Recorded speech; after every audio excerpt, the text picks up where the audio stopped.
All stories are dramatized recreations. Named locations are fictionalized. Any resemblance to real persons is coincidental. Chloe, hotel cleaner. The scent of bleach and lemon polish used to be the smell of my own invisibility. It was the aroma of floors I walked on without making a sound, of beds I made without leaving a crease, of lives I touched without ever being seen. But today, in the pristine silence of Suite 701, the smell was different.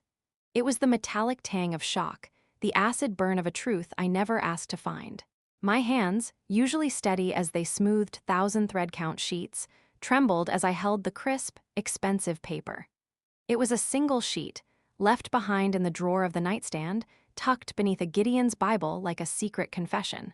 A car title, a brand-new, cherry-red Ferrari, and the owner's name wasn't the balding, kind-eyed businessman who checked in yesterday. It was Daniel. My Daniel, the man who told me just last week that we couldn't afford to fix the leaky faucet in our kitchen. The hook of this reality caught in my throat, a fishbone of betrayal I couldn't swallow. I stumbled back, collapsing onto the very bed I had just made perfect. The duvet was cool and impersonal against my skin. This was the Grand Crest Hotel, the finest in Colorado Springs. I knew every stain on its carpets, every chip in its baseboards. I knew which guests left generous tips and which ones complained about dust that wasn't there. I knew the rhythm of this place, and it was a rhythm of silence and service. But this was a dissonant chord that shattered the entire melody of my life. My mind raced back to a month ago, our 11th anniversary. Daniel, a car salesman with a smile that could melt frost, had taken me to a cheap Italian chain restaurant. He'd held my hand across the red-checkered tablecloth and said, "Chloe, things are tight at the dealership. Bonuses are down. We need to be careful." I had nodded, squeezing his hand, my heart aching for his stress. I'd offered to pick up more shifts. I'd started packing his lunch instead of letting him buy it. I'd scrimped and saved, feeling a twisted pride in our shared struggle. And all the while, he was buying a Ferrari. For who? The personal story of us unfolded in my mind like a tragic film reel. I met Daniel when I was 22, cleaning offices at night to put myself through community college. He was a charismatic salesman, all sharp wit and brighter future promises. He made me feel chosen. He saw the girl buried under exhaustion and ambition and said, "I'll take care of you." I never finished college. I had our son, Liam, and the dream of becoming a teacher faded into the reality of nap schedules and pediatrician appointments. Daniel's career had its ups and downs, but he always landed on his feet. I became the steady one, the rock. The hotel cleaner with a flexible schedule that could accommodate Liam's school plays and Daniel's late nights. The late work nights. How many of those had there been? How many times had he come home smelling of a cologne I didn't recognize, blaming it on a test drive with a client? I thought of Liam, his 7-year-old face so much like his father's. He was at school right now, probably drawing a picture of our family. Mom, Dad, and him, a perfect triangle. What would I tell him? How do you explain to a child that the foundation of his world is made of sand? I looked down at the car title again. The date of purchase was 2 days after our anniversary. The name of the dealership was his own, but the address for registration wasn't our modest suburban house with the leaky faucet. It was an apartment downtown, a penthouse apartment. The pieces clicked together with a sound that was almost audible. The female client he was always schmoozing, Sarah, the one he said was high maintenance and needed hand-holding. He'd started working out, buying new clothes. I'd thought it was a midlife crisis, something we could laugh about later. I'd even felt a flicker of pride at his renewed confidence. Now, I saw it for what it was, a preparation for a new life, a life that didn't include me. The climax of the scene wasn't a scream or a thrown object. It was the suffocating silence of the hotel room. The air grew thick, pressing down on me. I couldn't breathe. The perfectly arranged furniture, the view of Pike's Peak through the window, the chilling sterility of it all, it became a prison. I was trapped in a moment of devastating clarity. This wasn't a mistake. This was a calculated betrayal. He hadn't slipped. He had built a separate existence brick by brick, and I was the fool living in the ruins of the old one. The grief didn't come as tears first. It came as a physical coldness that started in my chest and spread to my fingertips. I was freezing from the inside out. And then, the realization. It washed over me not as a wave of anger, but as a profound, quiet truth. My entire adult life had been defined by Daniel. My identity was his wife, Liam's mother, the hotel cleaner who made ends meet. I had folded myself into the shape of their needs until I had no edges of my own. I was convenient. I was reliable. I was invisible. The affair was horrific, but the deeper betrayal was the erasure of me. He hadn't just been unfaithful, he had rendered me obsolete in the narrative of his life. The woman in the penthouse with the Ferrari was the upgraded model, and I was the discarded prototype. I stood up from the bed, my legs shaky. I folded the car title carefully and slipped it into the pocket of my maid's uniform. The uniform itself felt like a costume now, the symbol of a life I hadn't chosen but had accepted. I looked at my reflection in the dark screen of the suite's television. My face was pale, my eyes wide with shock, but beneath the shock, something else was stirring. A tiny, stubborn ember of a woman I used to be. A woman who had dreams before they were traded for stability. The strong finale of this moment was a decision, made not in a shout, but in a whisper. No more. I finished cleaning the room. I vacuumed the carpet, I wiped the mirrors, I placed fresh towels in the bathroom. Each movement was mechanical, but with each pass of the rag, I was wiping away the ghost of the woman I had been. I would not break down here. I would not give this room, this hotel, the satisfaction of my collapse. The breakdown would come, I knew. It would be violent and messy, but it would be on my terms. I had found the evidence of my husband's double life in the course of doing my job. And now I would begin the job of reclaiming my own. I walked out of suite 701, closing the door softly behind me. The hallway stretched out, long and anonymous. Somewhere my husband was selling a lie. Somewhere my son was believing in a fantasy. And I, Chloe the hotel cleaner, was holding a truth that felt like a weapon. I didn't know what I was going to do yet, but I knew the life I had was over. The first death had occurred in that silent, sterile room. And now, the painful, necessary birth of something new had to begin. The drive home from the Grand Crest Hotel was a blur of stoplights and screaming silence. I clutched the steering wheel until my knuckles turned white, the phantom weight of the car title burning a hole in my uniform pocket. Every familiar landmark, the grocery store where we shopped on Sundays, the park where Daniel taught Liam to ride a bike, the turnoff to his dealership, felt like a taunt, a painted backdrop in a play where I was the only one who didn't know the script had been rewritten. The scent of bleach and lemon polish clung to my clothes, but now it smelled like evidence. I rolled down the window, letting the cold Colorado air slap me awake. I couldn't fall apart yet. I had to pick up Liam from school. I had to make dinner. I had to perform the normalcy that had just been exposed as the most elaborate lie of my life.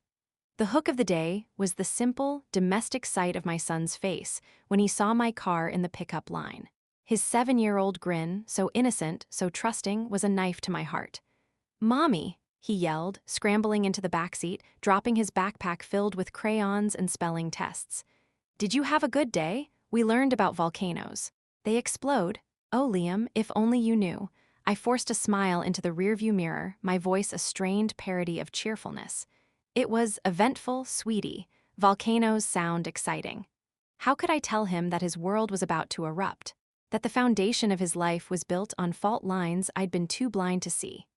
The personal story of our little family routine, the after-school snack, the homework help, the wait for Dad to come home, suddenly felt like a fragile eggshell I was walking on, afraid to crack it and reveal the rottenness inside. We got home, our house. The one with the leaky faucet Daniel said we couldn't afford to fix. I looked at it now with new eyes. Every chip in the paint, every worn spot on the carpet, was no longer a sign of our humble life together, but a monument to his deceit.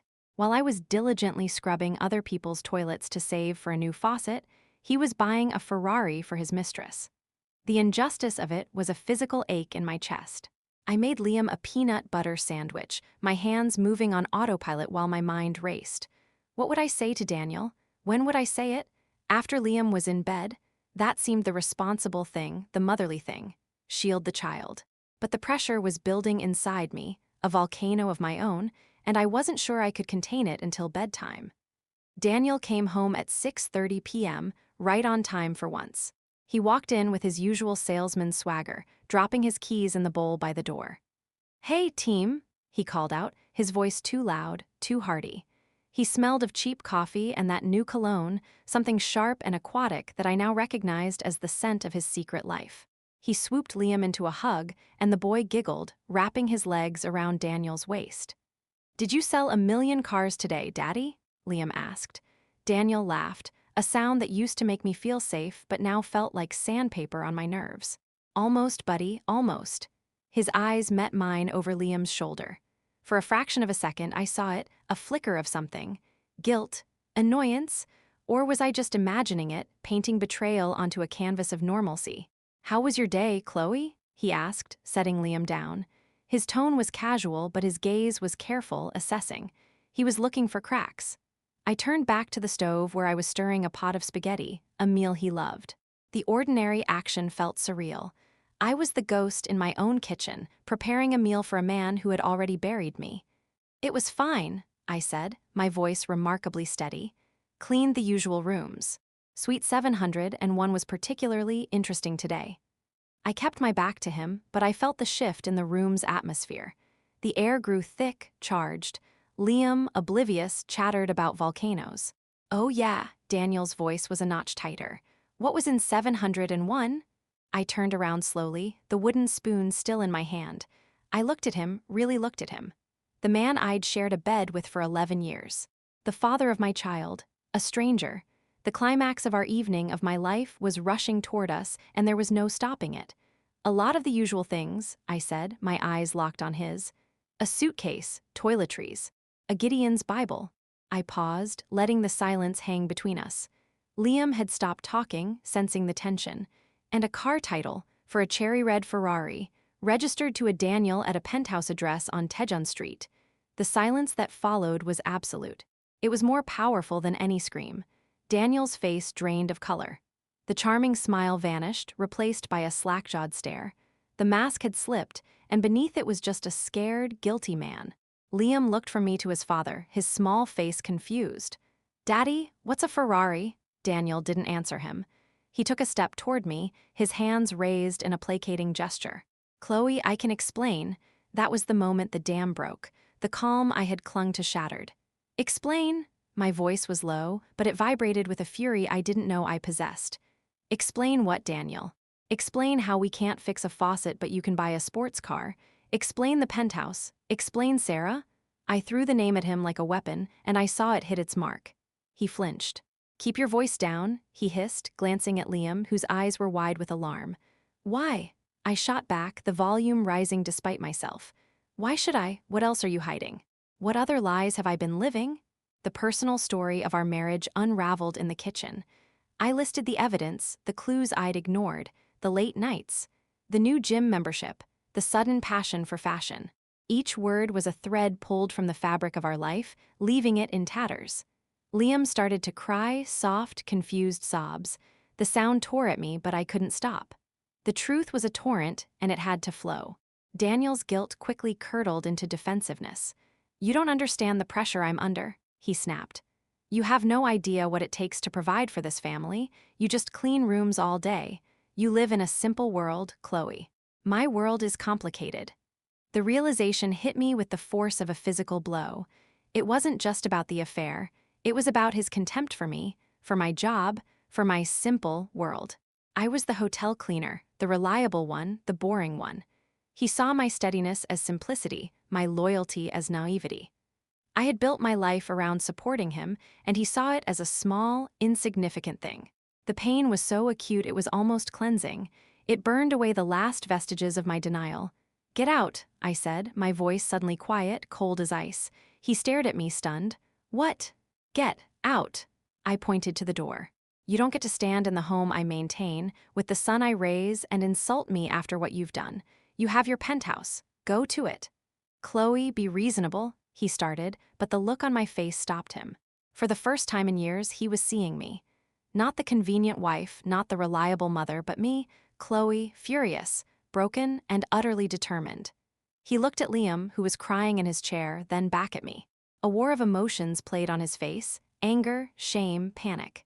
Then, with a muttered curse, he turned, grabbed his keys from the bowl, and walked out. The door slammed shut, and the sound echoed through the house like a gunshot. The strong finale of the scene was the silence that descended. It was heavier and more profound than any noise. Liam was sobbing. I went to him, gathering him into my arms, holding him tight. "It's okay, baby." "It's okay," I whispered, rocking him, though nothing was okay. I was comforting him, but I was also comforting the part of me that was still that young woman who believed in promises. The confrontation was over. The truth was out. The life we had was gone. But as I held my son in the quiet of the kitchen, with the uneaten spaghetti growing cold on the stove, I realized something. The erasure was over. He was gone, but I was still here. And for the first time, I had to figure out who that was. The silence after the door slammed was a living thing, thick and heavy in the air. Liam's sobs eventually subsided into hiccuping breaths against my shoulder, his small body exhausted by a grief he couldn't understand.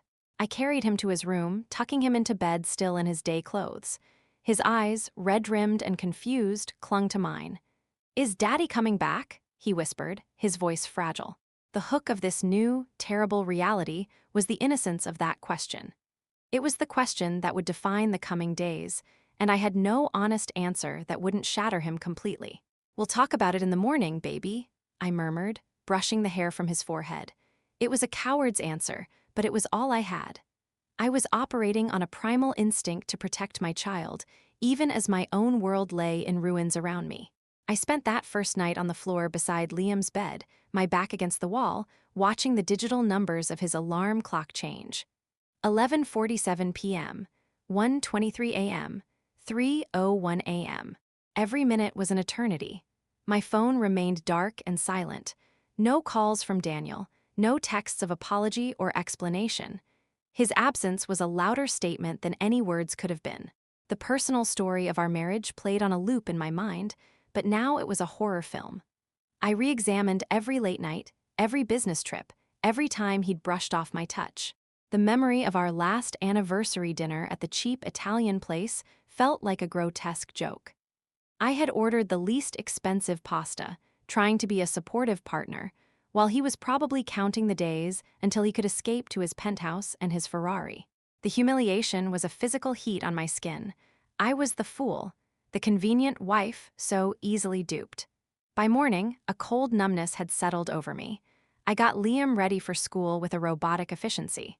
I packed his lunch, signed his permission slip, and brushed his hair, all while feeling like I was watching someone else perform these tasks.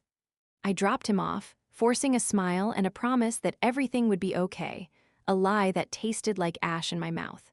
Then I drove to the Grand Crest. I had to work. We needed the money now more than ever. Walking into the staff entrance felt like stepping onto a stage where I had to play a role I no longer believed in. The smell of bleach and lemon polish, once the scent of my anonymity, now smelled like the scene of the crime. My supervisor, Brenda, a woman with a perpetual frown and a clipboard, intercepted me before I could get my cart. "Chloe, Suite 701 called down last night. The guest reported a missing document. He was quite upset. You cleaned that room yesterday. Did you see anything?" My blood ran cold. The car title was folded in the pocket of the uniform I'd worn yesterday, now sitting in my laundry basket at home. This was it. The moment the secret threatened to spill into my professional life. I looked Brenda in the eye, my heart hammering against my ribs. "No, ma'am," I said, my voice surprisingly steady. "I didn't see any documents. I emptied all the trash and checked the drawers like always. It was clear." I held my breath. Brenda scrutinized me for a long moment, then shrugged. "Probably just misplaced it. Rich guys. Anyway, get to it. The Fontaine wedding party is checking out of the West Wing, and it's a disaster." She walked away, and I leaned against my cart, my legs weak with relief and a fresh wave of shame. I was now a liar at work, too. The climax of the day came when I was assigned to clean a suite on the same floor as 701. The door was open, and a man was inside, talking loudly on his phone. "I don't care what it takes, find that title. It has to be in the room." It was the guest from 701. He was older, distinguished, with silver hair and an air of impatient authority. He turned and saw me waiting in the hallway with my cart. His eyes, sharp and assessing, scanned me. For a terrifying second, I thought he knew. I thought he could see the guilt written on my face. but he just waved a dismissive hand. "Come back later," he snapped before turning back to his phone call. I retreated, my hands trembling. I had his secret in my pocket. It was a piece of power, but it felt like a bomb. I avoided that floor for the rest of the day, taking longer in other rooms, hiding in the laundry closet to catch my breath. The grief was no longer a sharp, clean pain. It was a dull, grinding ache. It was in the emptiness of our bed that night, in the silence of the phone, in the way Liam stopped asking about his father and just grew quiet. Daniel's lawyer called 2 days later. The conversation was brief and brutal. He was filing for divorce. He wanted shared parenting time, but his tone made it clear he saw Liam as a possession to be managed, not a child to be cherished. He offered a settlement that was an insult, enough to keep us in the house with the leaky faucet, but nothing more. He was trying to bury me in the life he'd discarded. The realization came to me as I was scrubbing a bathtub in a room that smelled of expensive perfume. I was alone, truly, completely alone. There was no partner to share the burden. There was no one to call when I felt overwhelmed. The life I had built was a sandcastle, and the tide had come in. I had 2 choices. I could let it wash me away, or I could start building something new out of the wet sand. The truth was, Daniel's betrayal had not just broken my heart, it had broken the narrative of my life. I was not the beloved wife. I was not part of a team. I was a single mother, a hotel cleaner, fighting for survival. It was a terrifying truth, but it was also, in a strange way, freeing. The lies were over. Now, there was only the stark, difficult reality. The strong finale of this unraveling was a small, defiant act. After my shift, I drove to a department store. I walked past the practical, discount bins and went straight to the cosmetics counter. I bought a tube of lipstick. It was a bold, red color, a shade I would never have worn before. It was expensive, an extravagance that felt both foolish and necessary. That night, after putting Liam to bed, I stood in front of the bathroom mirror. I uncapped the lipstick and carefully applied it. The color was shocking against my pale, tired face. It didn't look like me, but maybe that was the point. The woman staring back at me was someone I didn't know yet. She was scared. She was angry, but she was still here. And she was wearing red lipstick. It wasn't a solution. It was a declaration. The unraveling was complete. Now, the slow, painful process of gathering the threads and beginning to weave something new could start. The red lipstick became a ritual. Every morning, after I dropped Liam off at school, I would apply it in the rearview mirror of my aging sedan. It was a war paint for a war I never enlisted in, a slash of color against the gray pallor of my exhaustion. For 2 weeks, I moved through my life like a ghost. The hook of this new existence was its relentless, grinding monotony. Wake up, make breakfast, pack lunch, drop off Liam, work 8 hours cleaning up after people whose lives seemed infinitely more put together than mine. Pick up Liam, make dinner, help with homework, collapse into a sleep that offered no rest, repeat. The world outside my bubble continued in vibrant color, but I was watching it through a sheet of dirty glass. The personal story of my disintegration was written in small, humiliating details. It was in the way I had to count out change at the grocery store, the metallic clink of coins a stark contrast to the memory of a Ferrari title. It was in the forced, cheerful notes I wrote for Liam's lunchbox while my own stomach churned with anxiety. It was in the silence that had settled between my son and me. He had stopped asking about Daniel entirely, but his absence was a third presence in our small house, a ghost that sat at the dinner table and slept in the empty space in my bed. Liam's teacher called me in for a meeting. "He's become very quiet in class," she said, her voice full of gentle concern. "He doesn't participate in group activities anymore. He just draws pictures of our family, but he only draws you and him." I looked at the drawing she slid across the table. 2 stick figures, one large, one small, under a lopsided sun. The space where a third figure should have been was a void. I felt a failure so profound it was physical. Daniel's lawyer continued to be a source of cold, formal pressure. The settlement offer was a trap designed to keep me dependent. He knew my salary couldn't cover the mortgage on my own. He was banking on me buckling, on accepting his crumbs just to keep a roof over Liam's head. He requested a formal deposition. "We need to establish a clear picture of the marital lifestyle for the court," his lawyer said over the phone, his voice devoid of any humanity. I hung up and vomited in the sink. The idea of sitting in a room with Daniel and a stranger, and dissecting the corpse of our marriage, of having to justify my existence as a wife and mother, made me feel exposed and filthy. The climax of the downward spiral came on a Tuesday. It was raining, a cold, relentless drizzle that matched the mood. I was behind schedule because Liam had a nightmare and refused to go back to sleep. I rushed him to school, arriving just as the bell rang, earning a disapproving look from the office aide. Then I rushed to work, my wet shoes squeaking on the polished floors of the Grand Crest.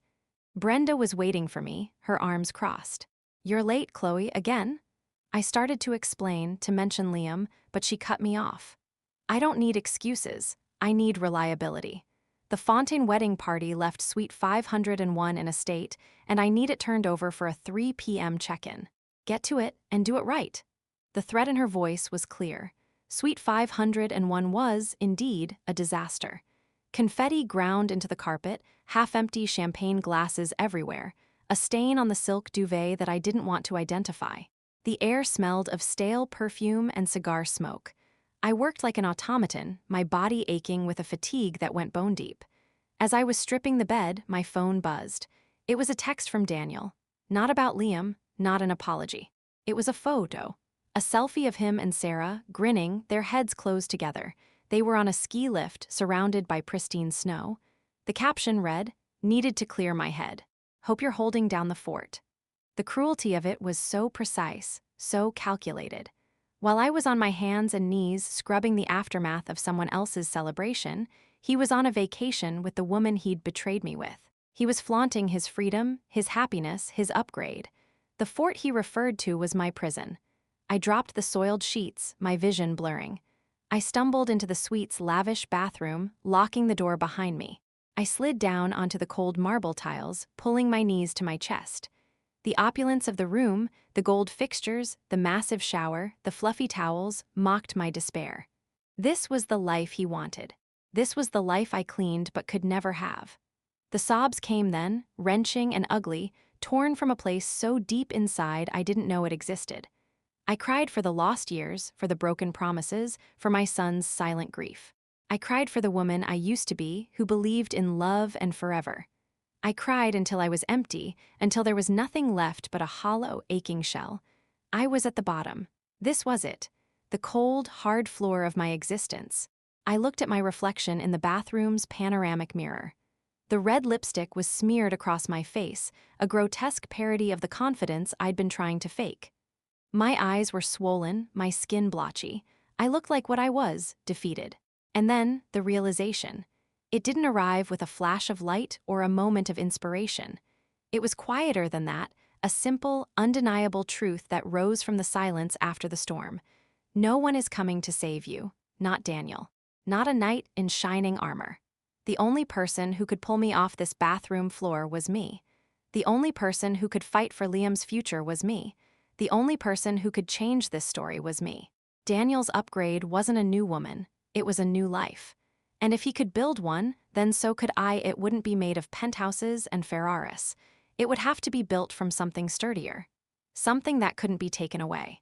It would have to be built from me. The strong finale of the scene was not a dramatic action, but a quiet decision. I stood up on shaky legs. I turned on the faucet and splashed cold water on my face, washing away the tears and the ruined lipstick. I looked at my clean, bare face. It was tired. It was sad. But it was mine. I walked out of the bathroom and finished cleaning Suite 501. I vacuumed the confetti. I polished the glasses. I made the bed with fresh, crisp linens. I restored order to the chaos. And with every movement, I was making a promise to myself. The descent was over. The climb was about to begin. I didn't know how, and I didn't know where it would lead, but I knew I could no longer stay on the floor. I had to find a way up. The bottom, I learned, wasn't a place you visited once. It was a trench you kept falling into, its familiar walls a cold comfort. The week after my breakdown in Suite 501 was a study in gray, I functioned. I breathed. I worked, but the red lipstick stayed in my purse, unused. The defiance it represented felt like a lie I was too tired to tell. The hook of this new phase was the silence. It was no longer a screaming silence, but a heavy, resigned one. It was the sound of a fight gone out of me. The personal story of my life had been reduced to a checklist of survival. Get Liam to school, work, pay bills, feed Liam, put Liam to bed, repeat. The divorce papers arrived, a thick envelope of legal jargon that made my stomach clench. I set them on the kitchen counter, where they became a permanent fixture, a dark stain on the formica. I couldn't bring myself to open them. Doing so felt like signing my own death certificate, the official end of the life I'd known. Daniel child support payments started, but they were meager, calculated to the last penny to ensure I felt the pinch. Each automated deposit was a reminder of my dependency, another thread tying me to him. One Thursday, desperate to escape the four walls of my house and the specter of the unopened envelope, I took Liam to the community center. He needed to be around other kids, to run and shout. I needed to not be alone with my thoughts. While he joined a chaotic soccer game in the gym, I wandered the halls, looking at the bulletin board papered with flyers. There were ads for tutoring, used furniture, babysitting services. And then my eyes landed on it, a bright, sun-faded poster with a picture of someone clinging to a colorful, artificial rock face. Beginners rock climbing, it read. No experience needed. Find your strength. Wednesdays, 7 p.m. The self-development parameter, randomized so long ago, suddenly had a time and a place. It felt less like a choice and more like a summons. I went the following Wednesday. Dropping Liam at a friend's house, I drove to the community center gymnasium, now transformed with towering climbing walls. I felt absurd in my old sweatpants and sneakers, surrounded by people with harnesses and chalk bags who seemed to know exactly what they were doing. The instructor, a woman named Maya with muscles like coiled rope and a kind smile, fitted me with a harness. "The goal isn't to get to the top," she said, her voice calm. "The goal is to find your next hold, just one. Then the next." It sounded like a metaphor for my life, so simple it was almost insulting. The climax of the evening came when it was my turn. I stood at the base of the easiest wall, the plastic holds looking impossibly small and far apart. The rope felt alien against my body. I placed my hands on the first holds, my feet slipping on the slick rubber of my shoes. I managed to haul myself up a few feet, my arms trembling with an unfamiliar strain. And then I stopped. I was stuck. I couldn't see a hold above me that I could reach. My palms grew slick with sweat. Below me, the ground seemed to yawn open, a vast distance despite the safety rope. A familiar panic began to rise in my chest. The same feeling I had when I thought about the divorce papers, about Liam's tuition, about my future. The feeling of being trapped, with no way up and a long way down. "Look down," Maya called from below, her voice steady. "Not at the ground. Look at your feet. Find a solid place for them. Trust your legs. They're stronger than you think."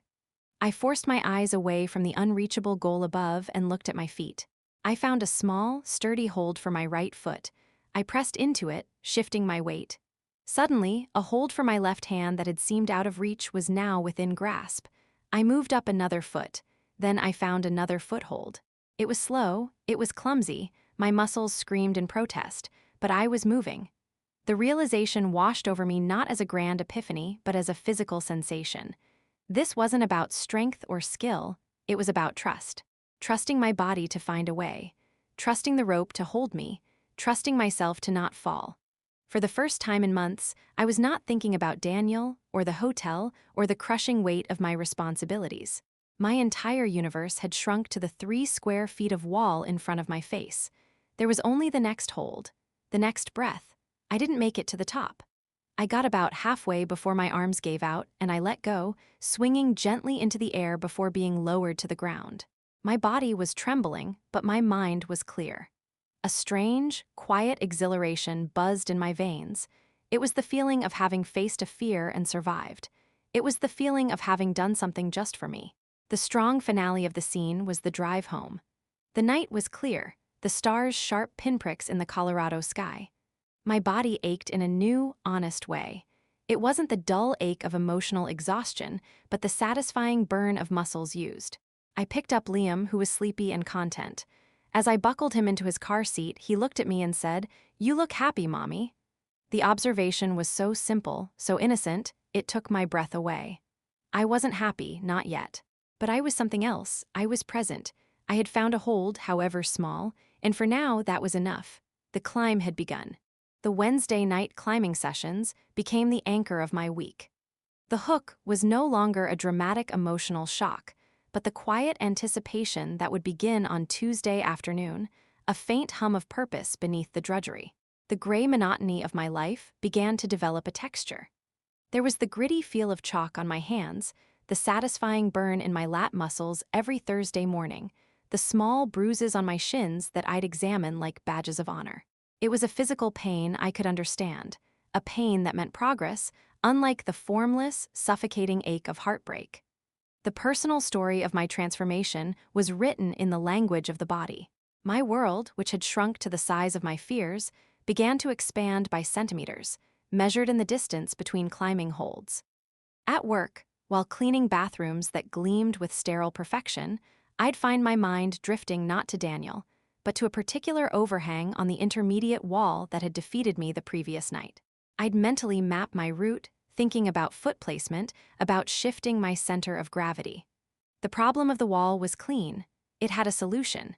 It was so unlike the messy, unsolvable problem of my broken marriage. Maya, the instructor, became a quiet, steady presence. She didn't offer platitudes or pity. She offered technical advice. Flag your leg, she'd say, or try a heel hook here. Her language was one of action and possibility. I clung to it. I signed the divorce papers. The act was not a climax of tears, but a quiet, administrative severance. I did it at the kitchen counter, with Liam coloring at the table. The pen felt heavy in my hand, but my signature was steady. It was just another hold to grab, another move to make to get past this section of the climb.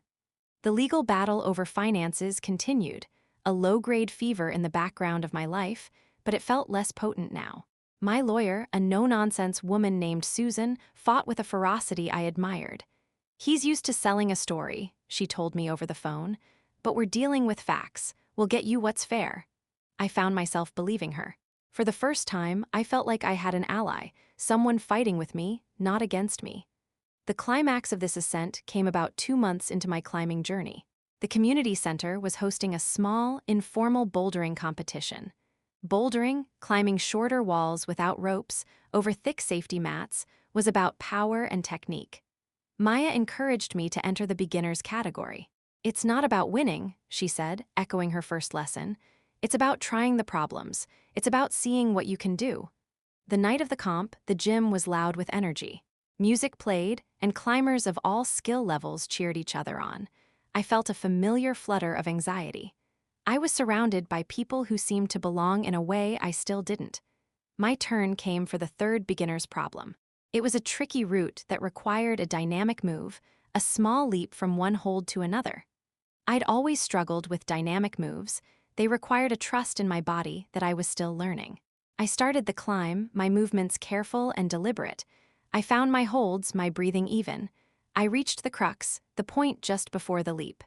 My right hand was on a good hold, my feet were solid. But the next hold was just out of comfortable reach. I'd have to push off with my legs and lunge. I froze. The old panic whispered, "You'll fall. You're not strong enough. You'll look foolish." I looked down at the mat below. It looked very far away. I could just climb down. No one would blame me. But then I looked across the gym. I saw Liam, who had come with me, his face eager and proud. He gave me a thumbs up. In that moment, the realization crystallized. This wasn't just about climbing a plastic wall. This was about every time I had chosen to step back, to be safe, to be convenient. For Daniel, for my job, for a life that demanded no waves. This leap was a choice to lunge for something, despite the fear of the fall.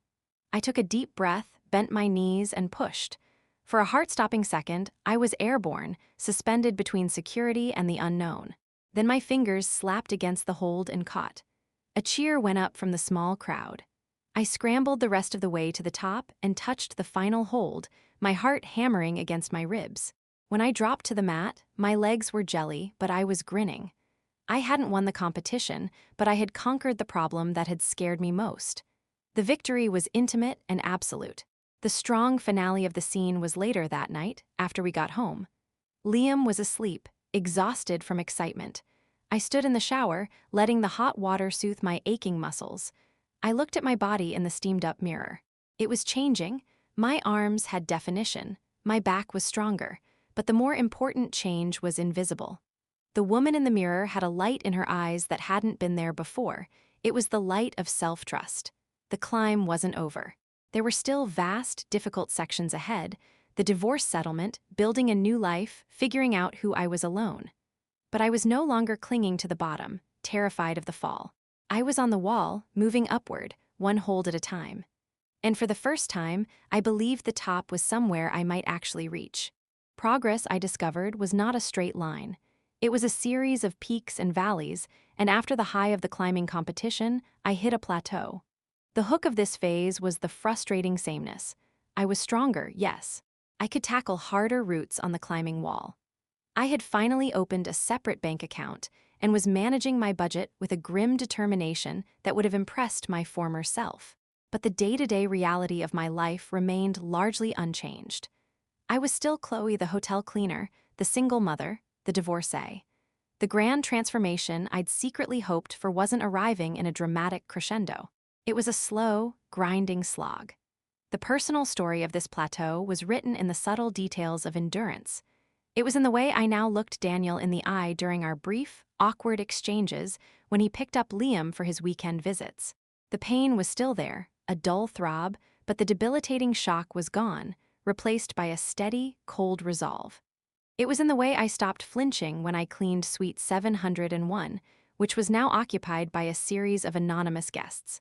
The room had lost its power over me. It was just a room. My life had become a careful balancing act: work, Liam, climbing, and the endless paperwork of divorce. I was holding it all together, but just barely. The excitement of my new strength had faded into the routine of maintaining it. The climax of this period of stagnation came from an unexpected source: Liam. He had been doing better, his quiet sadness lifting as he adjusted to our new normal. But one evening, after returning from a weekend with Daniel, he was withdrawn and moody. At bedtime, he finally broke down. "Dad says you're trying to be someone you're not," he sobbed, his small body shaking. "He said you're climbing walls to show off, and that you're just a cleaner and should act like one." The words, delivered with the brutal honesty of a child, felt like a physical blow. It was one thing for Daniel to betray me, but to poison our son's view of me, to mock my small attempt at reclaiming myself. The anger that rose in me was white-hot and pure. I held Liam until he cried himself out, my mind racing. Daniel wasn't just my ex-husband. He was a narrative, a voice in my son's head, and now, a voice in my own trying to pull me back down. The realization was stark and clarifying.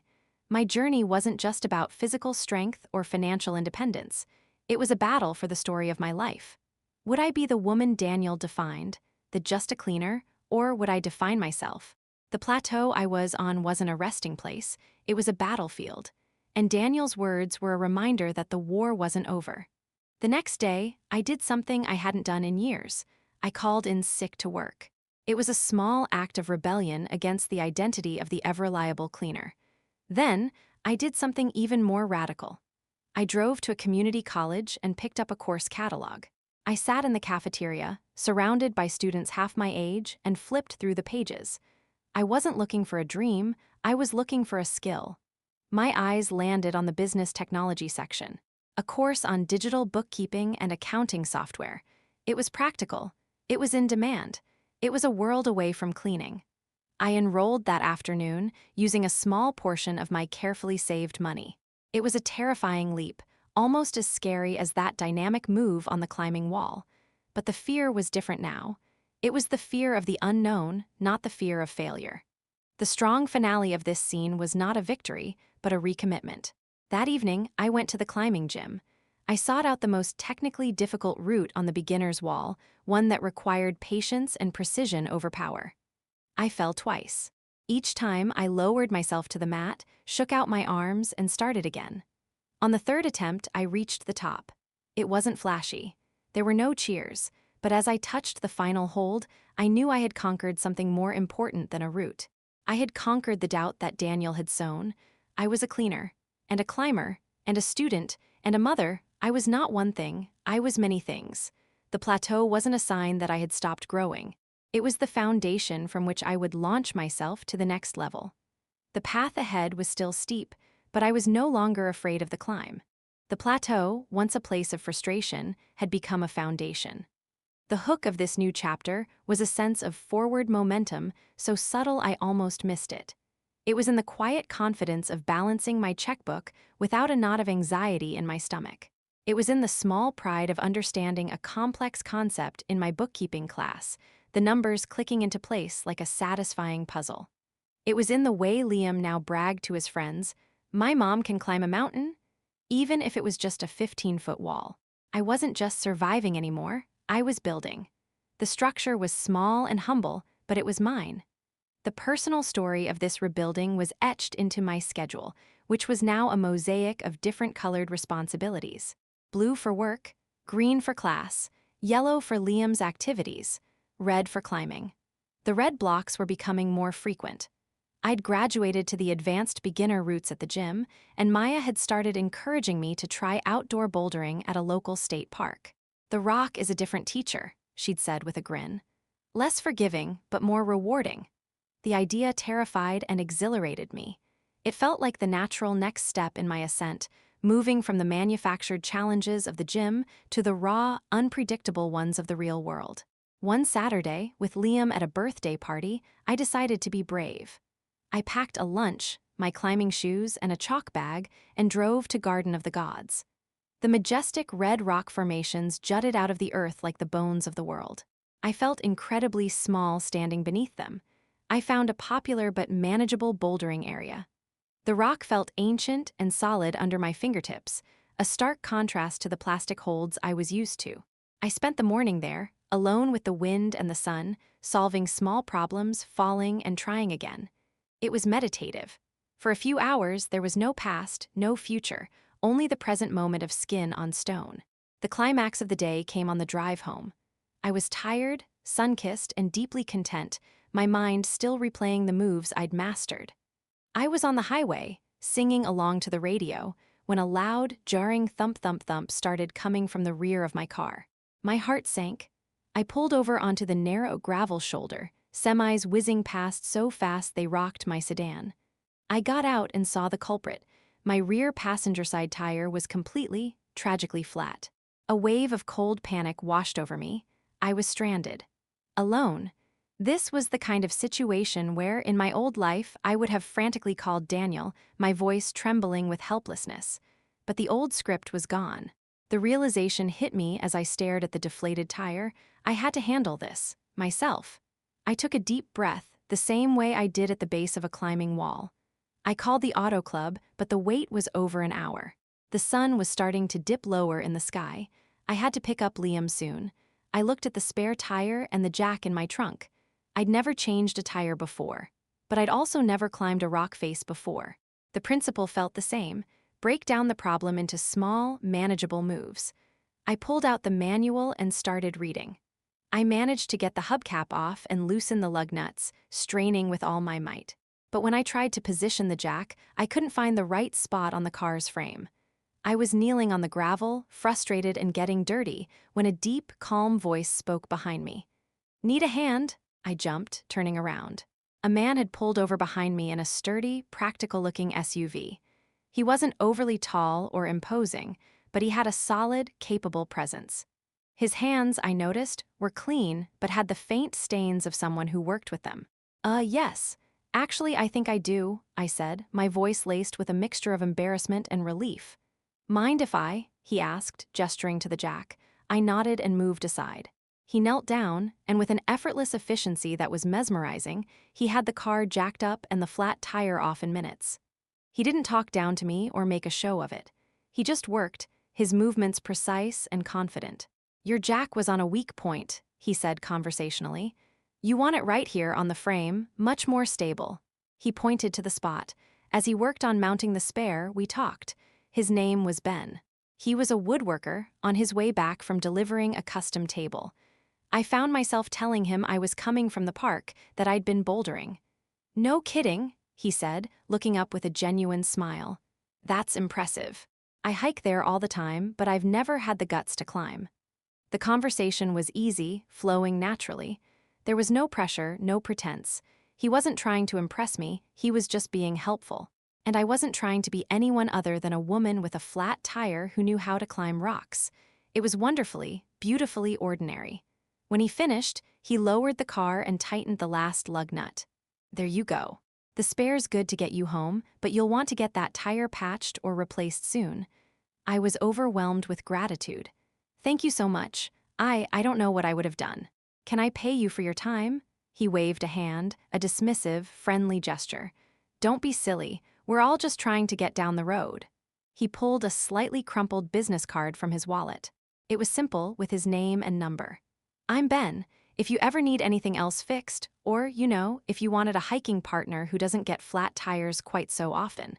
He gave a warm, slightly shy smile. I took the card, our fingers brushing, a simple electric contact. I'm Chloe, I said, and thank you, really. The strong finale of the scene was the drive to pick up Liam. The sun was setting, painting the sky in hues of orange and purple. The thumping was gone, replaced by the quiet hum of the spare tire.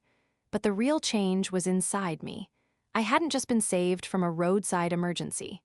I had encountered a kind of kindness I'd forgotten existed, simple, honest, and without agenda. I had handled the initial crisis myself. I had accepted help without feeling weak, and I had felt a spark of connection that wasn't tainted by the fear of betrayal. It was just a spark, a possibility on the horizon. But for the first time since my life had collapsed, I found myself looking toward the horizon not with dread, but with a quiet, hopeful curiosity. Ben's business card sat on my kitchen counter for a week. It became a quiet focal point, a simple rectangle of cardstock that held the weight of a possibility I wasn't sure I was ready to hold. The hook of this new chapter was the low, constant hum of anxiety mixed with something else, something that felt dangerously like anticipation. I'd walk past the counter, my eyes flicking to the card. Ben Woodworker, the man with the capable hands. I'd pick it up, feel the slightly textured paper, and then put it down again. My life had become a carefully balanced equation of survival and self-preservation. Introducing a new variable felt like tempting fate. The personal story of my hesitation was written in the ghost of Daniel's betrayal. Trust was a language I had forgotten how to speak. Every kind gesture from Ben that I replayed in my mind was automatically followed by a cynical footnote from my past. He was just being nice. Translation: Daniel was nice too until he wasn't. He didn't ask for anything. Translation: they never do at first. I was a climber who had learned to test every hold before putting my weight on it, and this felt like the biggest, most uncertain hold of all. The push came from an unexpected place. Liam. He found the card one morning while eating cereal. "Who's Ben?" he asked, his mouth full of Cheerios. "A man who helped me when I had a flat tire," I said, trying to sound casual. Liam studied the card with the serious focus of a 7-year-old. "Does he fix things? My race car track is broken. The loop-the-loop part falls down." It was such a simple, childlike logic. A man who fixes tires can probably fix a toy race track. In Liam's world, help was a straightforward transaction. His questions stripped away my complicated adult fears. It wasn't about romance or trust. It was about a broken loop-the-loop. Taking a deep breath, I texted Ben. The message was short, practical, and safely anchored in Liam's world. "Hi, Ben, it's Chloe from the highway. This is a strange question, but my son has a toy that needs fixing and you seemed handy. No pressure at all," he replied within minutes. "I'm better with wood than plastic, but I'll give it a shot. How about a hike this Saturday? I know a great trail. We can test my toy fixing skills after." And so, on a crisp Saturday morning, I found myself in a state park parking lot, lacing up my hiking boots next to Ben. Liam buzzed with excitement, clutching the broken race car track in a backpack. The air was sharp with the scent of pine. Ben was exactly as I remembered. Calm, solid, wearing a well-worn flannel shirt. He greeted me with a warm, easy smile that reached his eyes. "You came," he said, as if he'd been half expecting me not to. "I came," I replied, and my own smile felt less forced than it had in a long time. The climax of the hike wasn't a dramatic event, but a slow, quiet unfolding. The trail was beautiful, winding alongside a rushing creek. Ben, true to the randomized parameter, pulled out a comically poorly folded map. "I think we go left here," he'd say, squinting at the crumpled paper, only for us to discover 100 yards later that we should have gone right. Instead of frustration, he'd laugh, a genuine, hearty sound that echoed in the trees. "Well, that's a scenic detour," he'd declare. His positivity was infectious. Liam adored him, chattering nonstop, asking a million questions about trees and rocks and animals, all of which Ben answered with patience and humor. I watched them, this easy camaraderie between my son and a virtual stranger, and felt a protective wall around my heart begin to soften, brick by brick. Ben didn't try to impress me, he was just himself. He pointed out bird calls, showed Liam how to identify deer tracks, and when we reached a rocky section of the trail, he offered a steadying hand to Liam, and then to me. His touch was firm, brief, and respectful. It was a world away from Daniel's performative charm. We stopped for lunch on a flat rock overlooking a valley. The silence was comfortable, filled only by the sound of the wind and Liam's munching. Ben pulled out a thermos and offered me a cup of coffee. It was perfectly made, strong, and hot, a simple, thoughtful act. The realization washed over me not as a thunderclap, but as a warm, gentle wave. This was what healthy felt like. This was what it felt like to be with someone who didn't need you to be anything other than who you were. The constant, low-grade alarm that had been sounding in my nervous system for months began to quiet. For the first time, I was simply enjoying a moment, without analyzing it, without waiting for the other shoe to drop.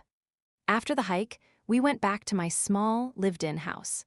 Ben sat on the floor with Liam and, true to his word, examined the broken racetrack. He studied it with the same focus he'd given my flat tire. He didn't have the right plastic piece, but he whittled a small, temporary peg from a stick he'd picked up on the trail. It was a rough, imperfect fix, but it worked. The loop stood. Liam's face lit up with pure joy. "You fixed it, you're magic." Ben looked up at me, his eyes crinkling at the corners. "Not magic. Just a little stubborn." The strong finale of the day came after Ben left. The house was quiet again. Liam was exhausted and happy, already asleep in his bed, the repaired racetrack on his nightstand. I stood in my kitchen, the same kitchen where I'd confronted Daniel, where I'd signed the divorce papers, where I'd felt so much pain. But the room felt different now. It felt lighter. I wasn't the same woman who had stood here months ago, shattered and invisible.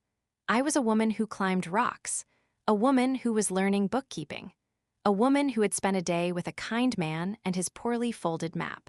The path ahead was still unknown, but for the first time, I wasn't afraid to walk it. I had taken a step onto a new trail, and it felt solid beneath my feet. The new path with Ben wasn't a dizzying whirlwind. It was a slow, steady sunrise. The hook of this chapter was the comfortable rhythm that began to weave itself into the fabric of my life. Wednesday nights were for climbing. Every other Saturday was for a hike with Ben and Liam, our map-reading skills improving only marginally. Ben became a steady, calming presence. He didn't try to sweep me off my feet. He simply stood beside me, solid as the rock I loved to climb. He fixed the leaky faucet Daniel had always ignored, not with a flourish, but with a quiet competence that felt like a love letter to our home. The personal story of our growing connection was written in quiet moments, not grand gestures. It was in the way he always remembered how I took my coffee, a splash of milk, no sugar. It was in the way he listened, truly listened, when I talked about my bookkeeping class, his eyes focused on mine without a trace of condescension. It was in the way he interacted with Liam, not as a burden or an accessory, but as a small person whose thoughts and feelings mattered. He taught Liam how to whittle a simple bird from a piece of soft wood, his large, capable hands guiding Liam's small ones with infinite patience. Watching them, my heart would ache with a sweet, sharp pain. This was what I had wanted for my son. This was what I had thought I had with Daniel, but now saw had been a pale imitation. The climax of this deepening bond came on a rainy Sunday afternoon. We were at my house, the three of us. Liam was building an elaborate fortress out of blankets and cushions in the living room, and Ben was helping me study for a final exam in my bookkeeping class. Spreadsheets and textbooks covered the kitchen table. I was frustrated, struggling with a complex concept about depreciation. "I just don't get it," I sighed, pushing the textbook away. "It's like my brain is full." Ben closed his own book, a volume on wood grain techniques, and looked at me. "Can I ask you something?" he said, his tone gentle but serious. Why bookkeeping? You love being outside. You're a climber. This seems, I don't know, like you're forcing yourself into a box. The question caught me off guard. No one had asked me that. I'd asked it of myself, but always with the answer already formed, because I need a better job, because I have to provide for Liam. But Ben was asking the real question, why this? I looked down at the columns of numbers, blurring before my eyes. The truth tumbled out, raw and unvarnished. It's because of Daniel, I whispered. He always said I was just a cleaner. He made me feel small, unintelligent. I thought if I could master something like this, something with numbers and rules, it would prove him wrong. It would prove I wasn't the person he thought I was. The room was quiet except for the sound of rain pattering against the window. Ben didn't respond immediately. He just reached across the table and took my hand, his thumb stroking the back of my palm. The touch was simple, but it held me together. "Chloe," he said, his voice low and firm, "you are the strongest person I know. You've built a life from the ground up for you and your son. You face your fears on a rock wall every week. You don't need to prove anything to anyone, least of all to a ghost." He paused, letting his words sink in. "What do you want? Not what you think you should want. What makes you feel alive?" I looked at him, really looked at him. At his kind eyes, his honest face. I thought about the feeling of the sun on my skin at Garden of the Gods. The satisfaction of solving a tricky climbing problem. The joy in Liam's laughter on our hikes. The realization was a dam breaking inside me. I was chasing a version of success defined by the man who had broken me. I was trying to win a game he had invented. Tears welled in my eyes, but they weren't tears of sadness. They were tears of release. "I hate bookkeeping," I confessed, the admission feeling like a liberation. "I really, really hate it." Ben smiled, a slow, understanding smile. "Then stop. Life's too short to spend your free time doing things you hate. But what about a better job? What about security?" The old fears rushed in. "You'll find it," he said with unshakable confidence. "But find it doing something that doesn't make you want to throw a textbook across the room. You're a fighter, Chloe, but fight for your own happiness, not against his ghost." In that moment, something shifted irrevocably. The final chains of Daniel's narrative fell away. Ben wasn't just offering me love. He was offering me a mirror that showed me my own strength, my own worth, independent of anyone else's validation. He was helping me build a foundation, not for the life I thought I should have, but for the life I truly wanted. The strong finale of the scene came later that night. The rain had stopped. Liam was asleep, his blanket fort a chaotic masterpiece in the glow of his nightlight. Ben and I were standing on my small back porch, looking at the stars. The air was clean and fresh. He put his arm around me, and I leaned into his side, my head resting on his shoulder. It felt like coming home. "I think I'm going to drop the class," I said into the quiet night. "Good," he replied, his voice a soft rumble against my ear. We stood there in silence for a long time, under the vast, starry Colorado sky.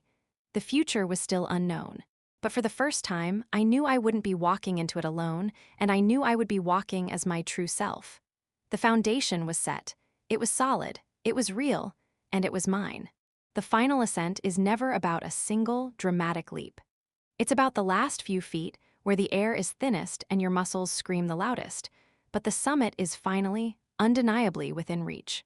The hook of this final chapter was not a pain, but a profound, almost terrifying peace. I was standing in the middle of a half-packed house, cardboard boxes stacked like building blocks around me. This wasn't the house I'd shared with Daniel. We'd sold that months ago, a transaction that felt less like a loss and more like the closing of a heavy book. This was the small rental that had been our sanctuary, our cocoon. And now, we were leaving. The personal story of this ending was written on the labels of the boxes. Liam's toys, kitchen, climbing gear. My life had been condensed into these simple categories. It was a life I had built with my own two hands. The divorce was final. The settlement, thanks to Susan's ferocity and a judge who saw through Daniel's facade, had been fair. It wasn't a fortune, but it was freedom. It was enough for a down payment on a future. Daniel had moved to another state with Sarah. The news had come through my lawyer, and I'd felt nothing. Not anger, not schadenfreude. Just a quiet acknowledgement, like hearing about an acquaintance's travel plans. He was a chapter I had finally finished reading. Ben was the one who had found the new place. It wasn't a palace or a penthouse. It was a renovated farmhouse on a few acres of land at the foot of the mountains, with a wraparound porch and a view that could mend a broken soul. It needed work, which for Ben was not a drawback but an invitation. "We can make it ours," he'd said, his arm around me as we stood in the empty living room, our voices echoing. We, the word still sent a thrill through me. We weren't just moving in together. We were building a home. A home with a designated room for Liam, a studio for Ben's woodworking, and a porch with just the right light for me to sit and write. Because I'd started writing. Short stories, reflections, little pieces about a woman who learned to climb. It turned out, when I stopped trying to prove my intelligence with spreadsheets, I had a voice after all. The climax of the entire journey came on the day of the move. The moving truck was loaded. Liam was vibrating with excitement, already claiming a towering oak tree as his fort. I was doing one last walkthrough of the empty rental, ensuring nothing was left behind. In the corner of my old bedroom, tucked behind the door, I found it. A small, forgotten cardboard box I hadn't packed. I knew what it was without opening it. The archive of my old life. My hands trembled slightly as I lifted the flap. Inside were the relics, our wedding album, a stack of love letters from Daniel from when we were young and stupid, a dried corsage from a long-ago dance, the car title from Suite 701. I sat on the bare floorboards and sifted through the artifacts of a dead civilization. I expected a wave of sadness, a final pang of grief. But it didn't come. Instead, I felt like an archaeologist examining the remains of someone else's life. The girl in the wedding photos, beaming with blind faith, was a stranger to me. The woman who had found that car title, shattered on a hotel bed, felt like a sister from another lifetime. I had outgrown them both. I picked up the car title. The paper was cool and crisp. This little rectangle of paper had been the detonator that blew up my world. It had been my secret, my weapon, my burden. I didn't need it anymore. The realization was as clear and as solid as the mountain rock I loved to climb. Holding onto it wasn't strength. It was an anchor to a ship that had already sailed. I stood up, walked to the kitchen, and found a match. I went into the backyard, to the spot where I'd once imagined burning Daniel's things in a fury. Now, I felt only a quiet ceremony. I struck the match. The flame was small and bright in the afternoon light. I held it to the corner of the car title. The paper caught, curling and blackening, the ink of Daniel's name and the Ferrari disappearing into smoke and ash. I watched until it was completely consumed, until nothing was left but a few black flakes that the breeze carried away. It wasn't an act of anger. It was an act of release. I was burning the map to a place I would never return to. The past no longer had a hold on me. The strong finale of my story was not a destination, but a panorama. Later that evening, we were at the new house. The boxes were inside, stacked in chaotic piles. The moving truck was gone.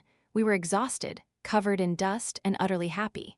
We ordered pizza and ate it sitting on the porch steps, looking out at the mountains as the sun set behind them, painting the sky in fiery shades of orange and purple. Liam was running through the tall grass, chasing fireflies, his laughter echoing in the quiet valley. Ben reached over and took my hand. His hand was rough and strong and real. "We made it," he said softly. I leaned my head on his shoulder, watching my son, my love, my future spread out before me. I thought about the woman I had been, the invisible cleaner, the betrayed wife, the woman on the bathroom floor. I had climbed out of that darkness. I had found handholds in my own strength, in my son's love, in the kindness of a stranger who became my foundation. The journey had been brutal and beautiful, and it had forged me into someone I was proud to be. I looked out at the view from the top of my new life. It wasn't perfect. There would still be challenges, storms, and difficult climbs ahead, but I was no longer afraid of the fall. I knew how to find my holds. I knew the rope would catch me. I knew my own strength. "Yeah," I said, my voice filled with a peace I had earned. "We made it." The story was over, but the life was just beginning.